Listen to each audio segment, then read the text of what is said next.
저희는 계속해서 사도신경을 살펴보고 있는데 오늘 세 번째 주입니다. 첫째 주는 신앙 고백에 관해서 나는 믿습니다 하는 것이 어떤 의미가 있는지, 믿음의 고백이 무엇인가 하는 것을 살펴보았고요. 지난주에는 성부 하나님, 나는 아버지 하나님을 믿습니다 해서 성부 하나님에 대해서 성부 하나님이 전능하시고 천지를 창조하시고 아버지가 되신다 하는 것을 살펴보았습니다. 오늘은 성자 하나님, 그래서 나는 성자 하나님을 믿습니다 하는 제목으로 예수님이 어떤 분이신가, 그분은 우리를 위해서 얼마나 낮아지시고 어떤 일을 하셨는가, 그리고 낮아지신 예수님의 일을 하나님께서 어떻게 인정하시고 그걸 높이셨는가 하는 이 세 가지를 살펴보려고 합니다. 사도신경은 나는 그의 유일하신 아들 우리 주 예수 그리스도를 믿습니다 라고 말하고 있습니다. 여기 유일하신 아들 예수 그리스도, 우리 주 예수 그리스도 하는 것이 예수님이 어떤 분인가 하는 것과 관련이 되어 있고요. 그 다음에 성령으로 잉태되어 동정녀 마리아에게 나시고 본디오 빌라도에게 고난을 받아 십자가에 못 박혀 죽으시고 장사된 지 하는 것까지가 예수님의 낮아지심과 관련이 되어 있습니다. 그 다음에 3일 만에 죽은 자 가운데서 다시 살아나셨으며 한데 오르시어 전능하신 아버지 하나님 우편에 앉아 계시다가 거기로부터 살아있는 자와 죽은 자를 심판하러 오신다 하는 것이 하나님께서 예수님을 높이신 것과 관련이 되어 있습니다. 먼저 예수 그리스도가 어떤 분이신가 하는 것, 그는 유일하신 아들 주 예수 그리스도임을 우리가 고백하고 있습니다. 하나님의 아들이라고 하는 표현이 구약 성경에도 나옵니다. 한 5번 정도 나오는데 창세기에 2번, 욥기에 3번 나옵니다. 그런데 단수로 나오는 것이 아니고 복수로 하나님의 아들들이 사람의 딸들의 아름다움을, 이런 식으로 창세기에는 그것은 아담의 자손들 가운데 셋의 가문, 믿음을 따르는 셋의 가문과 그리고 가인의 가문을 대비해서 말하는 것이라고 장로교에서, 특별히 저희 교단에서는 그렇게 해석하고 있습니다. 그래서 거기서 말하는 하나님의 아들들 하는 것은 일반적으로 하나님의 뜻을 따르는 믿음의 가문과 또 하나님의 말씀을 거역하고 나간 사람들을 사람의 딸로 대비한 그런 식으로 우리는 해석하고 있습니다. 신약에 가서도 하나님의 아들이라는 말이 여러 번 나오긴 합니다. 욥기에서는 하나님의 아들이라고 하는 말은 천사를 말하는 것입니다. 신약에서도 예수님께서 화평케 하는 자는 복이 있나니 저희가 하나님의 아들이라 일컬음 받을 것이다, 그렇게 말했습니다. 그 말씀도 역시 예수님께서 하나님과 우리를 화평케 하셔서 하나님의 아들이시 되심과 그리고 그 예수님의 화평케 함이 우리 속에 들어올 때 우리도 하나님의 자녀가 된다, 그런 뜻입니다. 그런데 사도신경에는 유일하신이라고 하는 말이 붙어 있습니다.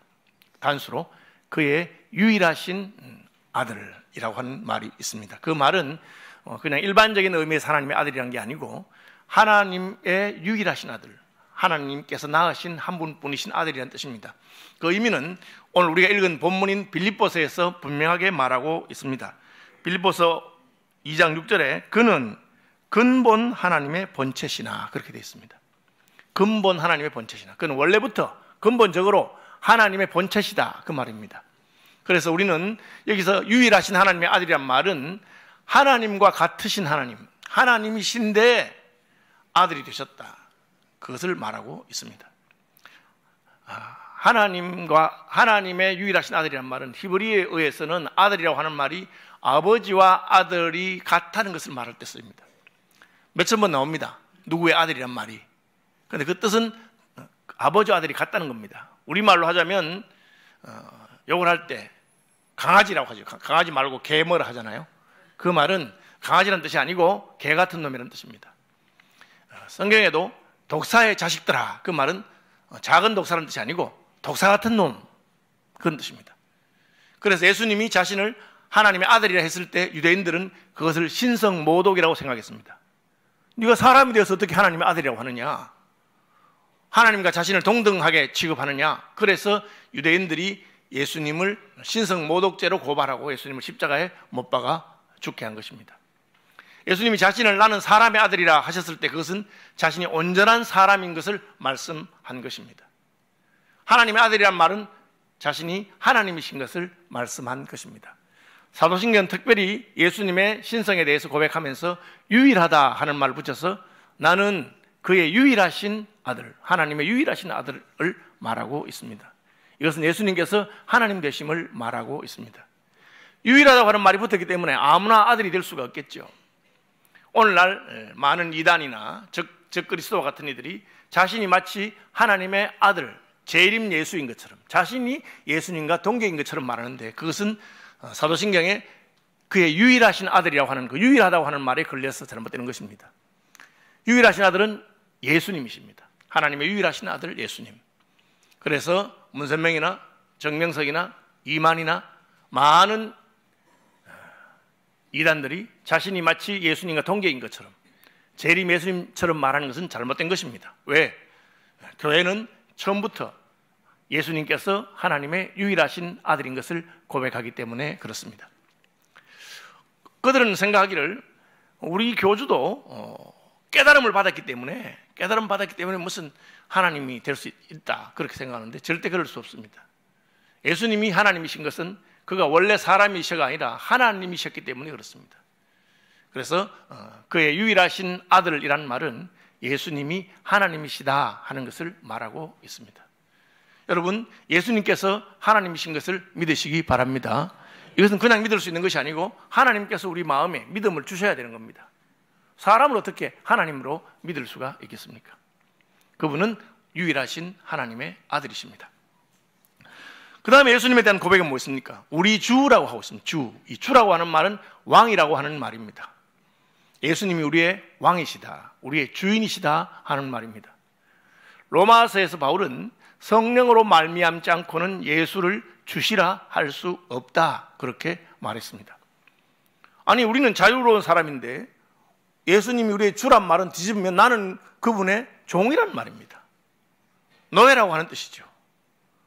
예수님을 우리의 왕으로 모시면 나는 그분의 종이란 뜻입니다. 기분 나쁜 이야기잖아요.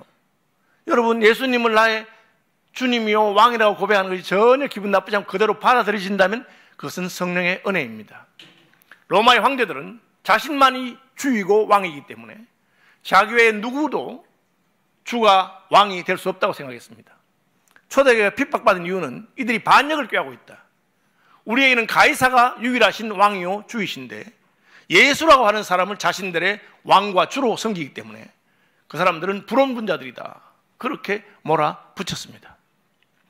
예수님 분명히 내 나라는 땅에 있는 것이 아니다, 그렇게 말씀하셨음에도 불구하고 기독교를 핍박하고 박해하는 자들이 그런 식으로 몰아붙인 것입니다. 그런 분위기 속에서 로마 황제 가이사가 주다, Caesar is the Lord 라고 하는 고백들 가운데서 그리스도인은 아니요, 우리는 Jesus is the Lord, 예수님이 우리의 주님이십니다, 그렇게 고백한 것입니다. 여러분, 예수께서 여러분의 주님인 것을 고백하십니까? 그것은 하나님의 성령으로 말미암은 것입니다. 구약 성경에 보면 유대인들은 종이 될 수 없도록 했습니다. 그러나 빚을 져서 빚을 갚을 수 없으면 자기 몸을 팔아서라도 빚을 갚아야 했습니다. 자기 몸을 팔면 자기가 종이 되는 것이죠. 유대인은 종이 되지 못하는데 빚을 져서 종이 되면 어떻게 됩니까? 안식년이나 신년이 돌아오면 유대인 형제들을 다시 종에게서부터 해방시켜 주어라. 얼마나 어려웠으면 자기 몸을 팔아서까지 종이 되었겠느냐, 그런 규례가 있습니다. 그런데 이 사람이 종이 되었는데 주인이 너무 좋은 거예요.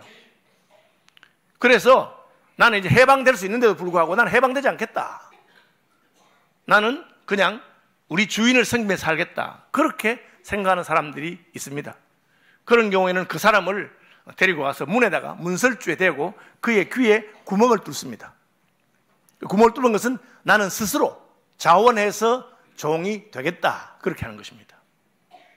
오늘 귀를 많이 뚫으시지요? 여러분 다 내가 종입니다, 그런 뜻으로 알고 있으면 됩니다. 그죠? 거기다 딱 종을 달아서 딸랑딸랑 나는 종입니다, 그런 뜻입니다.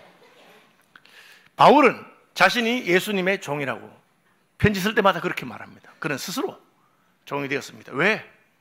우리의 주인이신 예수님, 우리의 왕이신 예수님은 우리를 너무 사랑하셔서 내가 기꺼이 그의 종이 되고 싶기 때문에 그렇습니다. 사랑하는 사람들끼리 너무 사랑하면 그런 식으로 고백합니다. 나는 당신의 종입니다. 그죠? 혹시 옆에 배우자가 있으면 얼굴 쳐다보고 한번 말해보십시오. 나는 당신의 예. 아내가 남편에게 나는 당신의 종입니다. 그러면 남편이 그래, 앞으로 내 말 잘 들어, 그렇게 하면 안 되는 겁니다. 그럼 남편 아내를 보고 저도 그대의 노예입니다, 그렇게 말하는 겁니다. 오늘 저녁에 집에 가서 한번 해보세요. 자연스러우면 진짜 사랑하는 부부고, 딱 쳐다보는 순간에 말이 안 나오면 좀 문제가 있는 가정입니다. 우리는 예수님을 보고 주님, 나는 주님의 종입니다 라고 하는 것이 전혀 이상하지 않습니다. 왜?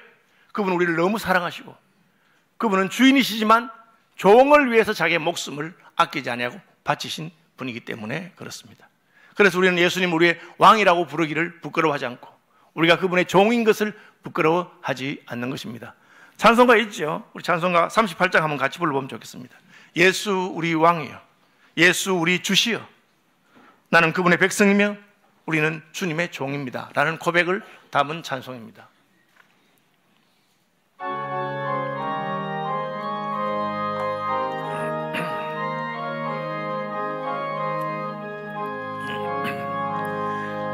예수 우리 왕이여, 이곳에 오셔서 우리가 함께 드리는 영광을 받아주소서. 우리는 주님의 백성, 주님은 우리 왕이라. 왕이신 예수님 오셔서 좌정하사 다스리소서. 예수 우리 주시오, 이곳에 오셔서 우리가 주께 드리는 찬양을 받아 주소서.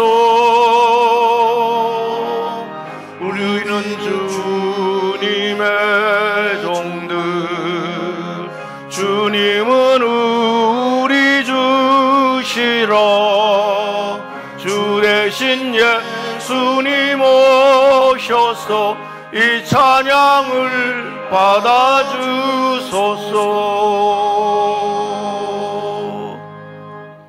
사실 오늘날은 노예제도가 폐지된 시대이기 때문에 내가 종이고 예수님이 주님이시다 하는 말은 노예제도가 있던 시절만큼 실감이 나지 않을지 모릅니다. 오늘날 민주화된 시대가 되었기 때문에 우리는 모든 권위에 대해서 불복하기를 원하고 누구든지 내 위에 다스리는 걸 싫어하고 내가 스스로 모든 것을 판단하고 결정 내리고 싶은 그런 시대입니다. 사실 인간은 자신이 주인이 되고 싶어하고 자신이 하나님이 되고 싶어하는 존재입니다. 사단이 아담 하와를 유혹할 때 이것을 따먹으면 너희가 하나님처럼 될 것이다, 그 말에 넘어간 것입니다. 그러나 믿음의 사람들은 우리의 주 예수께서 우리의 주인이시며 그분이 우리의 하나님이신 것을 고백하는 사람입니다. 하나님의 성령께서 우리 속에 오셨을 때 우리는 저절로 우리 입술에 그 고백이 나옵니다. 나의 주시며 나의 하나님이십니다. 예수께서 우리의 유일하신 하나님의 아들로서 하나님이시며 예수께서 우리의 주와 왕이신 것을 믿음으로 고백하는 여러분들이 되시기를 바랍니다. 사도신경 세 번째로 또한 예수께서 그리스도이신 것을 고백합니다. 유일하신 그의 유일하신 아들, 우리 주 예수, 예수 그리스도이심을 고백한다고 말하고 있습니다. 그리스도라고 하는 말은 히브리어의 메시아, 영어식 발음은 머사야죠. 메시아를 헬라어로 번역한 것이 그리스도입니다. 그 뜻은 기름을 부었다 하는 뜻입니다. 언제 기름을 붓습니까? 하나님께서 직분자를 세울 때 기름을 붓습니다. 그래서 구약 성경에 따르면 하나님이 왕을 세우거나 선지자를 세우거나 혹은 제사장을 세울 때 기름을 부어서 임직식을 합니다. 그분은 하나님께서 자신의 특별한 일을 위해서 세웠다고 하는 뜻입니다.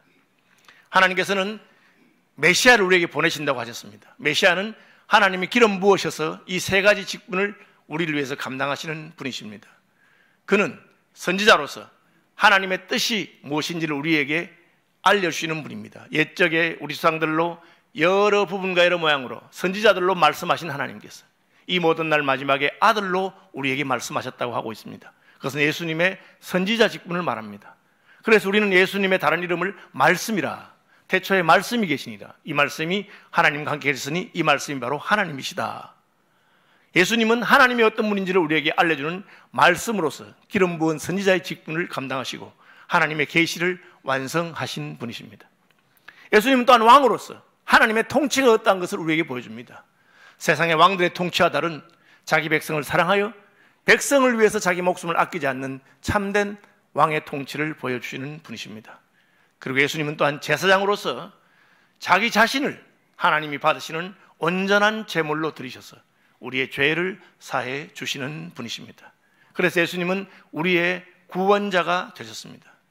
메시아는 자기 백성을 구원하기 위해서 하나님께서 보내신 분입니다. 우리의 죄를 감당하시고 우리에게 하나님의 뜻을 온전히 밝히시고 우리에게 하나님의 통치가 어떠한 것을 보여주신 분이 바로 예수님이십니다.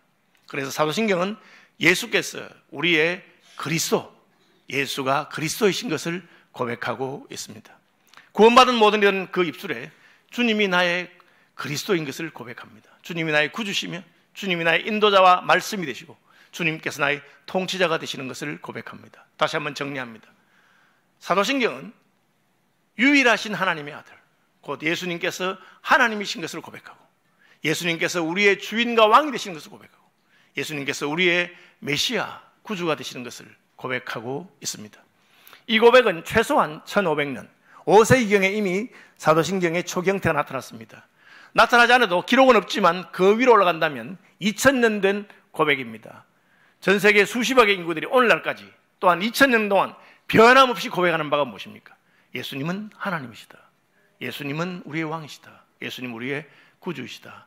여러분의 입술에도 이 고백이, 여러분의 마음에도 이 고백이 함께 하시기를 주님 이름으로 축복합니다. 그렇다면 저와 여러분은 이 오래된 고백, 사도신경, 사도들의 고백과 함께하는 정통적인 교회의 일원인 것입니다. 천국 가면 이 고백을 하는 많은 사람들 만나게 될 것입니다. 그래서 교회가 건강한 교회인가 건전한 교회인가 볼 때 사도신경을 입술로 고백하는가 믿음으로 고백하는가 하는 것을 따지기도 하는 것입니다. 그 다음에 사도신경은 예수님께서 어떻게 우리를 위해서 낮아지셨는가 하는 것을 고백하고 있습니다.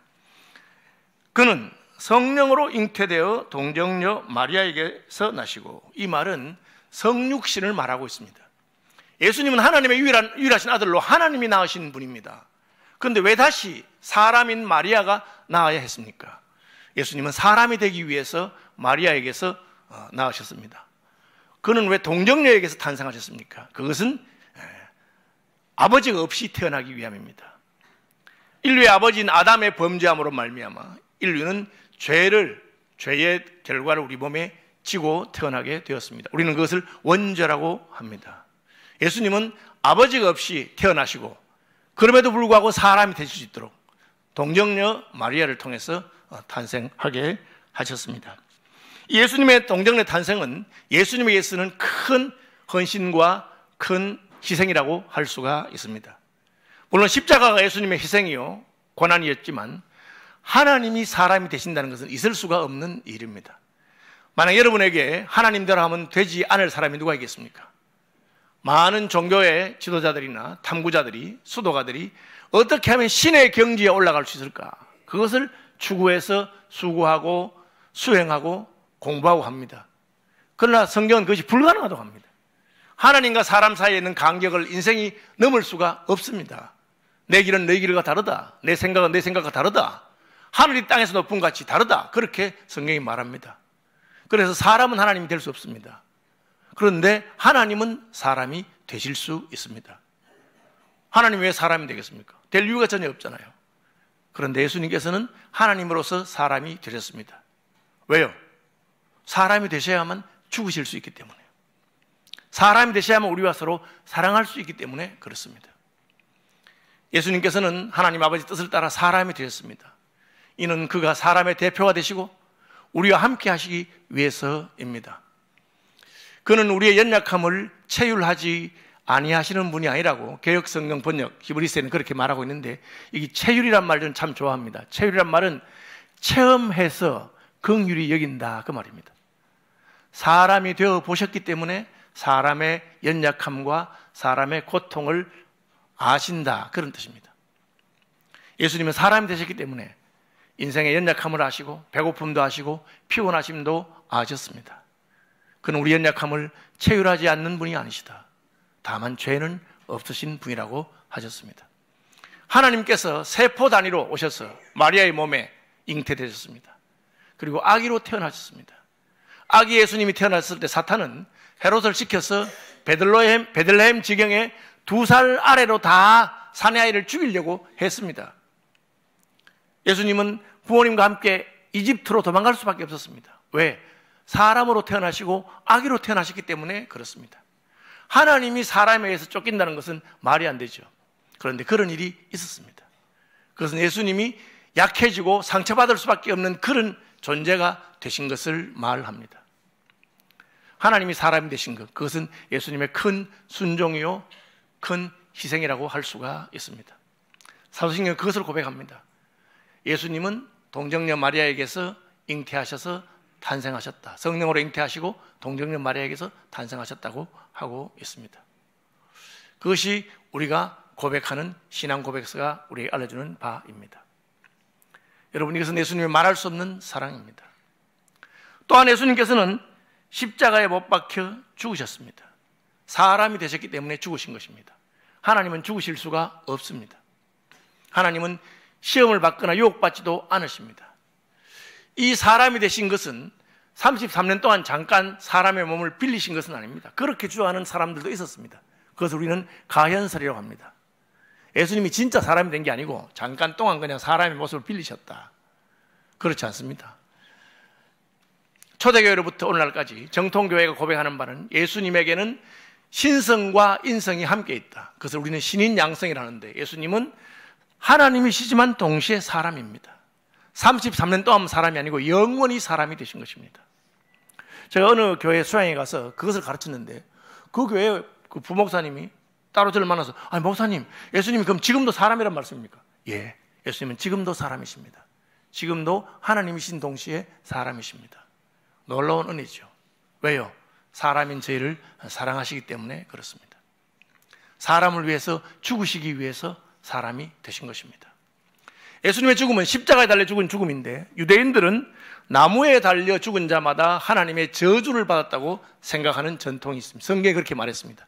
나무에 달려 죽은 자마다 하나님의 저주를 받았다. 그래서 십자가에 달려 죽인 예수님이 하나님이 보낸 메시아라는 것을 그들은 인정할 수가 없었습니다. 하나님이 저주한 죽음이 어떻게, 그렇게 죽은 사람이 어떻게 하나님의 아들일 수 있으며 하나님의 메시아일 수 있는가, 그렇게 생각한 겁니다. 그래서 십자가의 도가 유대인들에게는 끄리끼는 것이다. 유대인들은 예수님이 십자가에 죽은 것을 끄림직하게 생각했습니다. 여러분, 왜 예수님이 저주받은 죽음을 죽으십니까? 우리가 저주를 받아야 했기 때문에 그렇습니다. 헬라인에게는 미련한 것이요, 유대인들에게는 끄리끼는 것입니다. 헬라인들은 힘으로 상대를 정복하는 것이 정의요, 강한 것이 정의라는 생각을 하고 있었습니다. 그러나 예수님은 약해지심으로, 죽으심으로 하나님의 의를 이루신 것입니다. 이것은 예수님에게 있어서 쉬운 일이 아니었습니다. 겟세마네 동산에서 예수님께서 할 수 있으면 이 잔을 내게서 옮겨달라고 3번이나 기도한 것을 여러분 기억하시길 바랍니다. 그러나 예수님은 순종하셨습니다. 그러나 내 뜻대로 하지 마시고 아버지 뜻대로 하옵소서. 이것이 예수님의 겸손입니다. 그는 근본 하나님의 본체셨지만 스스로 자기를 비워 종의 형체를 취하셨고, 사람들과 같이 되었을 뿐 아니라 사람의 모양으로 나타나사 자기를 낮추시고 죽기까지 복종하셨으니 곧 십자가에 죽으심이라. 예수님은 겸손하시게 하나님과 동등되신 분이지만 자기를 낮추셔서 아들의 자리에 있으시고, 그리고 아버지의 뜻에 순종하시고 사람이 되시고 십자가에 죽으시고, 그리고 장례식까지 치렀습니다. 장사 되신 바 되었습니다. 모든 사람이 복음을 전하고 기적을 행하던 예수가 죽었다는 것을 알게 되었습니다. 왜 그렇게 하셨습니까? 우리가 죽을 죽음을 대신 당하셨기 때문입니다. 여러분, 사도신경은 낮아지신 예수님이 바로 우리를 위한 예수님이고, 예수님이 하신 것이 바로 낮아지신 길이라고 말하고 있습니다. 사람들은 십자가의 길을 이해하지 못하고 베드로조차도 죽지 말라고 예수님을 간청했습니다. 그러나 예수님은 십자가를 지고 죽으셨습니다. 그의 죽으심으로 말미암아 우리가 고침과 나음을 입은 것을 믿으시기를 바랍니다. 낮아지시고 십자가에 죽으신 예수님을 하나님은 그냥 버려두지 아니하셨습니다. 하나님께서는 그를 다시 살게 하셨습니다. 하나님이 왜 예수님을 살게 하셨습니까? 그가 아들이시기 때문에, 그가 자신의 죄가 아니라 우리의 죄를 위해서 죽으셨기 때문에 다시 살리신 것입니다. 우리는 탕자 비유에서 아버지 유산을 다 허비하고 집을 떠났다가 완전히 망해서 갈 곳이 없어서 돌아온 아들이 아버지께 와서 저는 이제 아들이라 칭함을 받기에 합당치 아니하니 품꾼의 하나로 그저 밥만 먹게 해주십시오 했을 때 아버지가 그 아들을 포옹하고 입 맞추고 모욕을 시키고 반지를 끼우면서 유산 상속할 수 있는 권한을 회복시키고 잔치를 베푸는 것을 알 수 있습니다. 왜? 아버지의 마음에는 그는 여전히 아들이었기 때문에 그를 아들로 회복시킨 것을 볼 수 있습니다. 아담과 하와가 범죄했지만 하나님께서는 그들을 회복시킬 수 없었습니다. 그 죄값을 치러야 되니까. 그래서 양을 잡아서 가죽옷을 입히신 것입니다. 예수님이 대신해서 십자가에 죽으셨습니다. 그는 자기의 죄로 죽지 않았기 때문에 하나님 아버지께서는 예수님을 다시 살리십니다. 예수님이 다시 살아났다는 것을 고백하는 것은 굉장히 모험적이고 위험한 일입니다. 왜? 그냥 우리가 섬기는 예수님이 이런 교훈을 우리에게 주셨으니 우리는 그 교훈을 따라 산다. 그것은 뭐 반대할 사람이 없을 것입니다. 석가모니가 이런 자비의 교훈을 주었다. 공자님이 이런 인의 교훈을 주었다. 누가 반대하겠습니까? 예수님이 이런 사랑의 가르침을 주었다. 누가 반대하겠습니까? 그러나 초대교회부터 우리는 그 예수님이 우리를 위해서 죽으실 뿐 아니라 다시 살아나셨다. 부활하셨다. 그래서 지금도 우리를 도우실 수 있다는 것을 주장합니다. 예수님이 다시 살아났다는 걸 주장하기 때문에 기독교는 믿는 모든 자들에게 예수 믿으면 부활하신 예수님을 경험할 수 있다고 주장하는 것입니다. 여러분, 다시 사신 예수가 여러분의 삶 가운데 경험되어지기를 축복합니다. 그것이 사도신경이 고백하는 바입니다. 수십억의 사람들이 수천 년 동안 예수는 죽으셨을 뿐 아니라 다시 사셨다. 그리고 바울은 로마서에서 그는 우리의 죄를 위해서 죽은 바 되었고 우리의 의를 위해서 다시 살아나셨다. 육체로는 죽이심을 당하셨으나 영으로는 다시 살리심을 입었다고 말하고 있습니다. 하나님께서 성령을 보내셔서 흙으로 만든 인생이 생명이 되고 하나님의 호흡이 들어갈 때 살아난 것처럼 죽은 예수님을 하나님의 영으로 말미암아 다시 살게 하셨습니다. 그것이 사도신경이 고백하는 바입니다. 살아나실 뿐 아니라 그는 성천하셨다고 말하고 있습니다. 사도행전에 보면 제자들이 보는 데서 그들이 보고 있는데 하늘로 올리워 가셨고 구름이 저를 가리웠다고 말하고 있습니다. 예수님은 40일 동안 자신이 살아계심을 보여주시고 그리고는 성천하셨습니다. 성천하신 것은 참 부활은 했지만 지금 없다는 그 말이죠.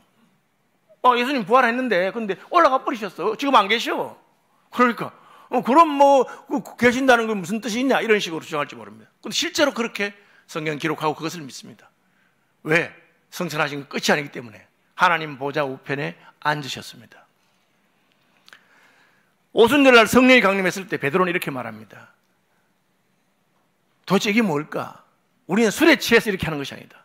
우리는 성령의 충만을 받아서 이렇게 복음을 전하고 너희들이 외치는 것인데 이 성령은 너희가 십자가에 못 박아 죽인 그 예수가 부활하고 성천하시고 하나님 보좌 우편에 앉으신 것을 증언한다. 성령은 예수님이 왕이 되신 대관식 선물로 우리에게 주어진 것이다. 너희가 십자가에 못 박아 죽인 이 예수가 주와 그리스도가 되시고 지금 너희가 보는 이 성령을 우리에게 보내셨다. 기독교인들이 예수님의 부활과 성천과 대관식, 왕이 되신 것을 증명하는 증거가 무엇이냐?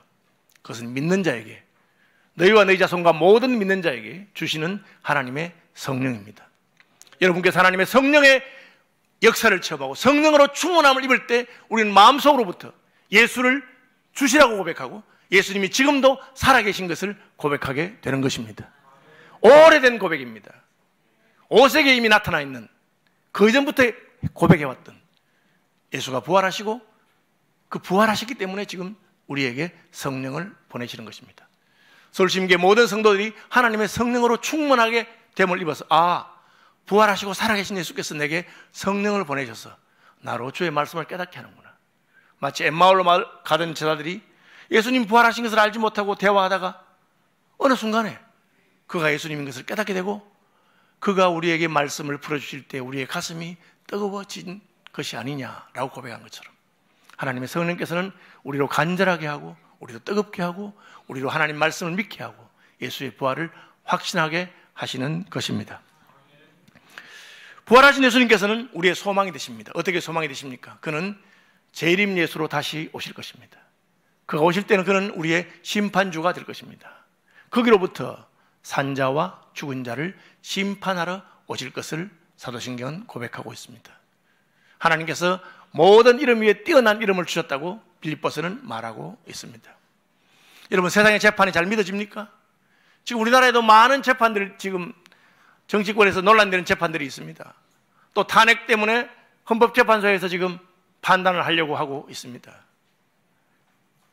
여러분, 야당 대표에 대한 재판이든지 혹은 대통령에 대한 탄핵 심판이든지 저는 어떤 결과가 나와도 우리 국민들이 다 수긍하지 않는다고 생각합니다. 왜? 자기 생각이 있고 판사를 믿지 못하고 헌법재판관을 신뢰하지 못하기 때문에 어떤 결과가 나와도 동의하지 않을 사람들이 많이 있을 것입니다. 그러나 여러분, 우리 낙심할 필요가 없습니다. 우리에게는 정의롭고 온전하신 재판관이 있습니다. 그분은 바로 저와 여러분을 사랑하시는 예수 그리스도이십니다. 이 땅에 살아가는 동안 아니 어떻게 저런 놈이 저렇게 큰 소리를 치고 득세할 수 있단 말인가? 왜 이 세상에는 공평과 정의가 없단 말인가? 하나님 계시는데 왜 이럴까? 그런 마음이 들 때마다 우리의 믿음의 선배들이 고백한 것이 무엇입니까? 거기로부터 산자와 죽은 자를 심판하기 위해서 다시 오실 예수 그리스도를 고백하는 것입니다. 함께 찬송하면 좋겠습니다. 예수 가장 귀한 그 이름, 우리의 구주가 되시고 우리의 왕이 되시고 우리의 심판주가 되시는 예수께서는 다시 오실 것입니다.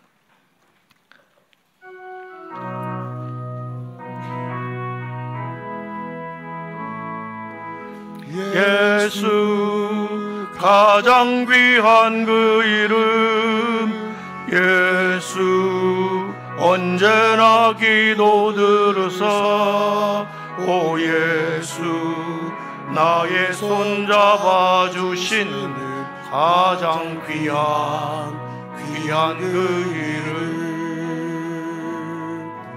예수 찬양하기 원하네.